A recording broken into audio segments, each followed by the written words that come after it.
Rise the lord. ప్రతిరోజు అనుదిన వాక్యం ద్వారా మీరెంతగానో బలపడుతున్నారని నేను ఆశిస్తున్నాను.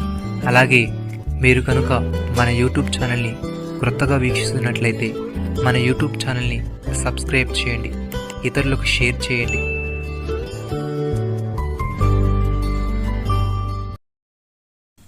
కాబట్టి ఆయన రక్తం వలన ఇప్పుడు నీతిమంతులుగా తీర్చబడి మరింత నిశ్చయముగా ఆయన ద్వారా ఉగ్రత నుండి రక్షింపబడదుము.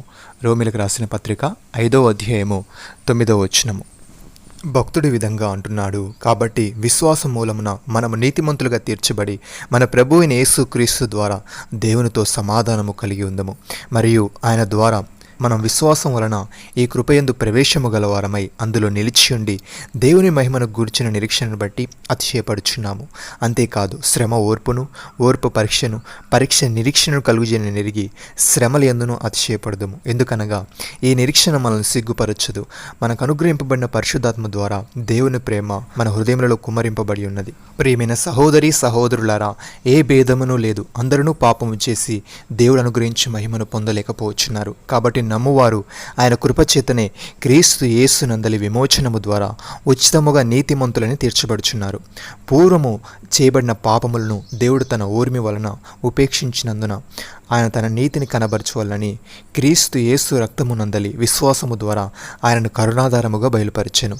దేవుడిప్పటి కాలమందు తన నీతిని కనబరచు నిమిత్తము తాను నీతిమంతుడును యేసునందు విశ్వాసము గలవాని నీతిమంతులుగా తీర్చువాడునయుడుటకు ఆయన అలాగూ చేసెను.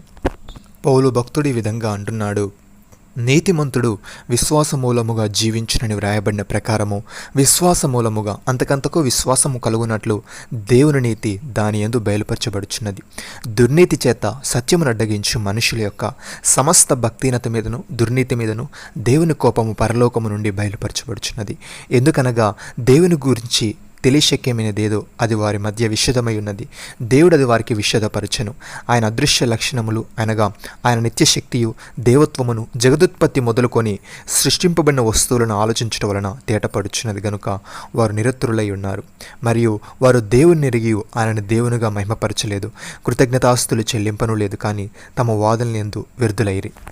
ప్రియమైన సహోదరి సహోదరులారా, ఇప్పుడు క్రీస్తు యేసునందున్న వారికి ఏ శిక్షా విధియు లేదు. క్రీస్తు యేసునందు జీవమునిచ్చే ఆత్మ యొక్క నియమము పాప మరణాల నియమము నుండి మనల్ని విడిపించెను. ఎట్లనగా ధర్మశాస్త్రము దేనిని చేయజాలకపోయినో దానిని దేవుడు చేసెను.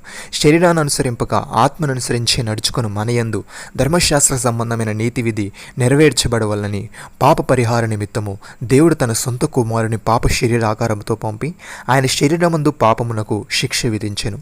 శరీరానుసారులు శరీర విషయముల మీద మనస్సునంతురు, ఆత్మానుసారులు ఆత్మ విషయముల మీద మనస్సునంతురు. శరీరానుసారమైన మనస్సు మరణము, ఆత్మానుసారమైన మనస్సు జీవమును సమాధానమునే ఉన్నది. నమ్మిన వారు నాతో కలిసి ప్రార్థనలు ఏకీభవించండి.